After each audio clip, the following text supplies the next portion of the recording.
Joining us now, Carl Higbie. He's a senior advisor with them, and I think he's acting COO and very involved in the organization as they spend all of their time and energy promoting the America First agenda. Hey, Carl, great to have you. Hey, John, thanks for having me on. Ronny Jackson, what do you think? So, on a personal level, I like the guy. I have three friends who know him personally, and they all said, look, great guy, fun to be around, very squared away, great doctor, all good things to say about him. The issue is, right now, is the liberal left, as you just said a few minutes ago, is willing to say and do anything to stifle this president's agenda, and it's driving me bananas. I tell you, man, since when? What presidency has allowed the mainstream media to dictate their staffing? Never. Until now. I mean, the same thing happened with me. I resigned because, the mainstream media put relentless attacks on me. And, it is one of these things that the problem is you are going to have resistance on anybody you bring in. They are going to dig up, whether they, wiped front to back as a kid. And they're going to put it on the front page of every major newspaper and try to get you to either resign, withdraw, or destroy you in the process. And the objective is to just stall the agenda, right? Just stall it because that's what we're talking about and you can't get anything done. I mean, it's amazing, Carl Higbie, that you just said that because it happened to you. That's why I asked the question personally. Yeah. Look, I don't know the Admiral, but, these allegations that came out, these were anonymous tips to a whistleblower hotline. That's fine. But no one that worked with him could collaborate it on the record. In fact, everybody they went to, in fact, senior administration officials in the Obama administration, tough people like David Axelrod, right? You've dealt with him. This guy's tough. I mean, Stephanie Cutter. I dealt with her in the 2008 and 12 campaigns in the medias. Woman is tough as nails. I mean, I don't want to be her adversary. These people, these Obama operatives in there were tough. And they both came out yesterday and defended him and said, look, the guy did his job. He was great. Obama liked him. We didn't see evidence of this. So, look, you know what? It's personal destruction, and they just want to obstruct everything. Like, I just had on Gregory Anthony, who's the president of the Republican gay rights organization, the Log Cabin Republicans. And we were talking about today the ambassador nominee that is going to get voted on, Rick Grenell. Guy's got a sterling record. I mean, just great credentials. Was nominated for the ambassador for Germany. He's gay, openly gay. He's a great guy. Great guy, openly gay. If he's confirmed today, highest openly gay ranking U.S. government official of any Republican administration in history. Great guy. It's been smeared by the Democrats. The LGBT community, instead of embracing him, has torn this guy to pieces. Why? Because he's for Trump. I mean, it's unbelievable, Carl. Yeah, it really is. And look, I know him. We bumped into each other a number of times in D.C. Great guy. And to be honest, I met him probably a dozen times before I even knew he was gay. Mm-hmm. And, he actually ended up telling me, he's like, yeah, you didn't know I was gay? I was like, no, not at all. Cool, man. And that was actually, ironically, one of the things that, I get hit on so much as being anti-gay because I'm not for gay marriage. It's not really my thing. Like, if you want to do it, fine. But personally, I'm not really a huge supporter of it. So that's one of the things. But I have no problem with him. And that's what the liberal left can't understand is you can disagree with someone and still be friends with them. Right. Well, what they did to Ronny Jackson is despicable. Now what they've tried to do with Rick Grenell, they've stalled him. And it doesn't matter that he's qualified. Nothing. It just all they want to do is obstruct and stall the Trump administration from getting anything done. And this is one of their deep state objectives, which is just stall and obstruct everything, right? That's it. That's all the Democratic Party. Like, when you talk about platform, the Democratic Party has one real platform promise, which is obstruct. Obstruct. I mean, you can add in socialized healthcare, which, by the way, has failed, nearly every single time it's been instituted, or wealth redistribution, also a failed philosophy, or, foreign policy of appeasement, that's also a failed. What do the Democrats stand for that is productive? Nothing. Oh, yes. Excuse me. They promised this week, if elected, they would seek to repeal the Trump tax cut. And once it's repealed, then introduce legislation to significantly increase taxes. That's what they stand for. Right. Yeah. They literally, not a single Democrat voted for the middle class tax cut. Not a single one. I mean, what the basis of their platform, they claim to be the middle class, but none of them voted for that tax cut. It's unbelievable, isn't it? I mean, it's just... You'd think I was making this up, and it would be funny if it wasn't true. It would be funny if it wasn't true, but it is true, so it's not funny. It's right. Unbelievable. We're with Carl Higbie, Senior Policy Advisor and Chief Operating Officer now of America First Policies, doing a fabulous job there. And America First Policy is the number one political action, number one PAC that is supporting the America First agenda, and we appreciate what they do. Let's get to, if I can, Carl, for a moment, the nomination fight over Mike Pompeo. Now, finally gets out of the Foreign Relations Committee.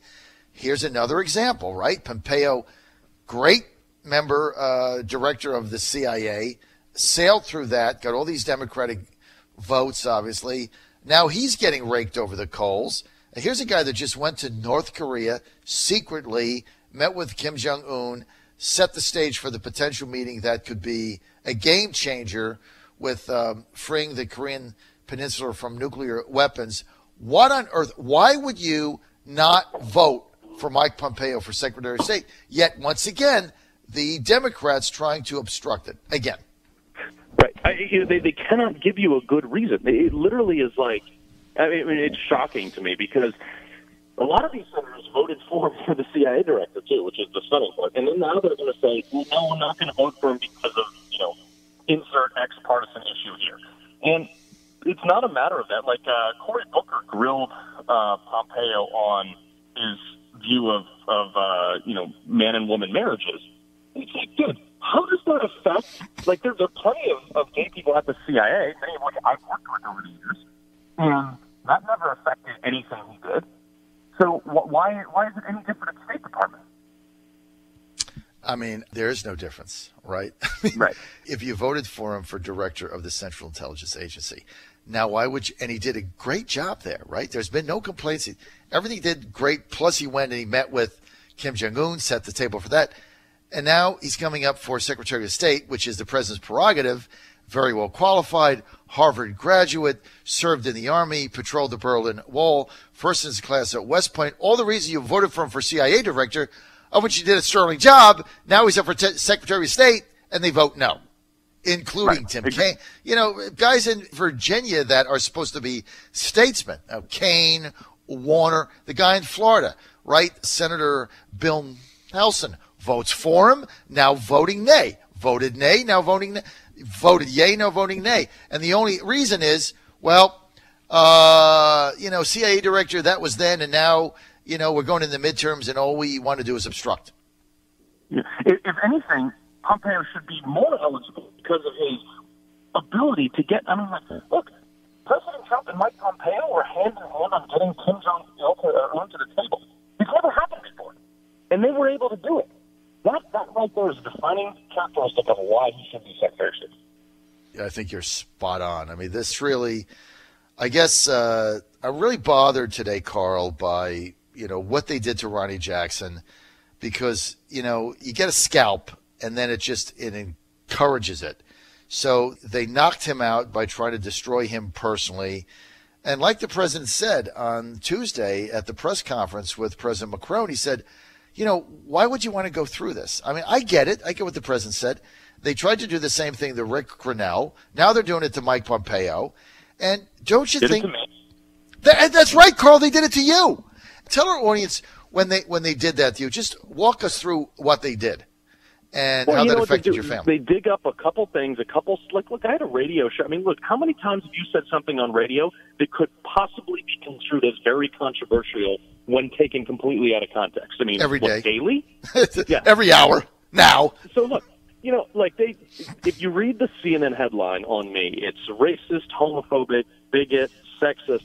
It's really, the irony here is that they never mentioned the fact that I was literally the head of the National Community Service Agency for the federal government. I spent more time in low-income, urban, minority communities in 7 months than most people do in their entire lives, because that's the demographic that I was helping when I was there every single day. They didn't mention anything about the fact that I did mission trips in high school to Dominican Republic, Central America, South America. They didn't mention any of that stuff. I'm also on the board of the Urban Revitalization Coalition, which is run by the National Diversity Coalition. I mean, you could not have been more far off base by putting that headline out there. However, it fit their narrative, and because I made a statistical observation, they think that's racist. And so they take you, Carl, through the ringer. They try to embarrass you. They go and put it out at different media outlets. It embarrasses your family. They take it out of context. You can't possibly fight back. You don't have the platform that they do, right? Because they've got all these people. So you end up breaking over. Too, John, is that I know all the producers at CNN because I've worked with them for years. I've been on their show for years. I even know many of the hosts personally, and I called and texted and emailed almost every single one of them and said, "Hey, you're talking about me. You're hitting me hard. Why don't you let me on there to have a debate about it?" They wouldn't even return my phone calls, and that's what they do. But here's the thing, and I'll tell this to anybody on CNN who's watching right now or listening right now. I'm a fighter. I'm not going anywhere. You cannot take me down. Look, Carl, you got to keep fighting, because what they want to do is not only take people like yourself out of the game, but then they want you to go away. They want you to tuck tail and run away, and then they'll go after someone else, and they just want to wear all the key Trump people. They just want to wear them down. So look at what they're doing to Zinke. They're trying to do the same thing to Zinke, and he's Secretary Zinke. I know this guy, served with him. He's like, not happening. They tried to hit him over the fact that he said, "I'm more concerned about qualifications than I am about diversity." Took it out of text. How is that wrong? No, absolutely. I mean, he took it completely, and basically what he said is, look, we need a diversified staff, but we're going to hire based on qualifications, right? I mean, that's what you're supposed to do. And they took that out of text. It literally is like textbook what you're supposed to do, capitalism. Now, exactly. Now, Scott Pruitt, on the other hand, though, Carl, we might disagree with this, but you're supposed to serve the people. And when you're running around with 24-hour Secret Service as the EPA director and spending $50,000 in secured silent phone booths and flying around first class on trying to get private jets and doing lobbyist deals for $50. I mean, you just can't stay in a good area in D.C. for $50 a day. Nobody can do that. This is where I think for us to be credible, and you don't have to comment on this, I will. For everything we just said to be credible, you take a guy like Scott Pruitt, who is abusing the powers of his office and exemplifying the swamp. I mean, Carl, that's the real issue.